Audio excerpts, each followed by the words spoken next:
Hi friends, welcome to our channel.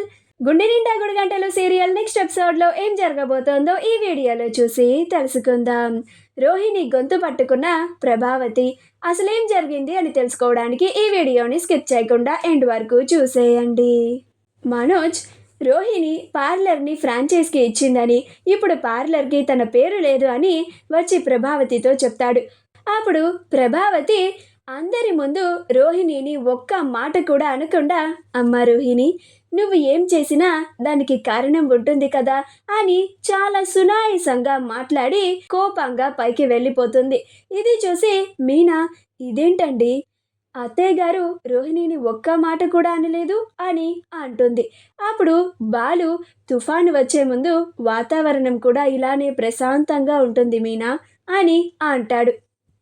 Prabhavati వాళ్ళ గదిలో కూర్చొని చాలా కోపంగా రోహిణి గురించి ఆలోచిస్తూ ఉంటుంది. అలా ఆ కోపానికి ప్రభావతికి కళ్ళల్లో నుంచి నీళ్లు కూడా వస్తూ ఉంటాయి. అలా బాధపడుతూ ఉంటుంది.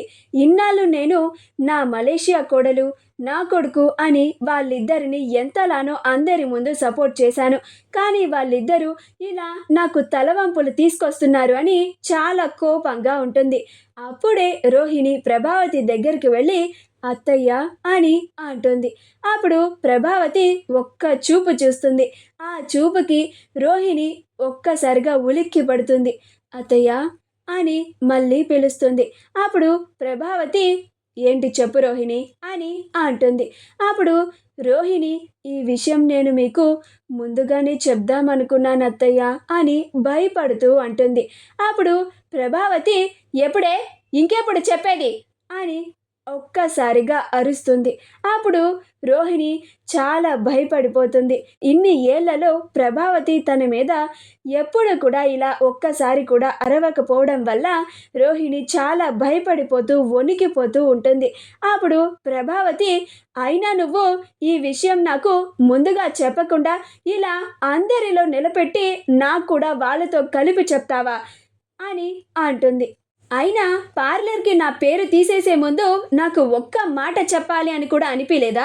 నీకు నువ్వు నీ సొంత నిర్ణయం తీసుకొని నా పేరుని తీసేశావు అని అంటుంది. అప్పుడు రోహిణి, అది కాదత్తయ్య, వేరే వాళ్ళకి ఫ్రాంచైజ్కి ఇస్తే మనకి ప్రాఫిట్స్ చాలా ఎక్కువ వస్తాయని ఇలా చేశాను అని అంటుంది. అప్పుడు ప్రభావతి, నీ కళ్ళకి నేను ఎలా కనిపిస్తున్నాను రోహిణి? పిచ్చిదానిలా కనిపిస్తుందా ఈ ప్రభావతి? నువ్వు నీ పార్లర్లో జుట్టుని కత్తిరించి తీసి పడేసినట్టుగా నా పేరున్న బోర్డుని తీసి పక్కన వేసేసావు. ప్రాఫిట్స్ వస్తుందని, అవి వస్తాయని, ఇవి వస్తాయని చెప్పి నా దగ్గర ఇప్పుడు వచ్చి మాట్లాడితే సరిపోదు. అసలు నువ్వు నా పేరుని తీసేసి చాలా పెద్ద తప్పు చేసావు రోహిణి. ఇప్పుడు నువ్వు నీ మలేషియా నాన్న గురించి చెప్పినా కూడా నేను అస్సలు తగ్గే ప్రసక్తే లేదు అని రోహిణి గొంతు పట్టుకుంటుంది. అప్పుడు రోహిణి, అత్తయ్య అత్తయ్య అత్తయ్య వదలండి అని చెయ్యిని విదిలించుకొని, మీకు నేను నెల నెల పాకెట్ మనీ ఇస్తున్నాను కదా అత్తయ్య అని అంటుంది. అప్పుడు ప్రభావతి, పాకెట్ మనీ ఇస్తే నువ్వేం చేసినా కానీ నేను చూస్తూ ఊరుకోవాలా? పార్లర్కు నా పేరుని తీసి పక్కన పడేసినా కానీ నోరు మూసుకొని ఉంటాను అనుకున్నావా? నా సంగతి నీకు తెలీదు చెప్తున్నాను అని అంటుంది. అప్పుడు రోహిణి చాలా భయపడిపోతూ వణికిపోతూ ఉంటుంది. మా వీడియో కనుక మీకు నచ్చినట్లయితే లైక్ చేయండి, షేర్ చేయండి, మా ఛానల్ని సబ్స్క్రైబ్ చేసుకోండి. పక్కనే ఉన్న బెల్ ఐకాన్ని క్లిక్ చేయడం మాత్రం మర్చిపోకండి.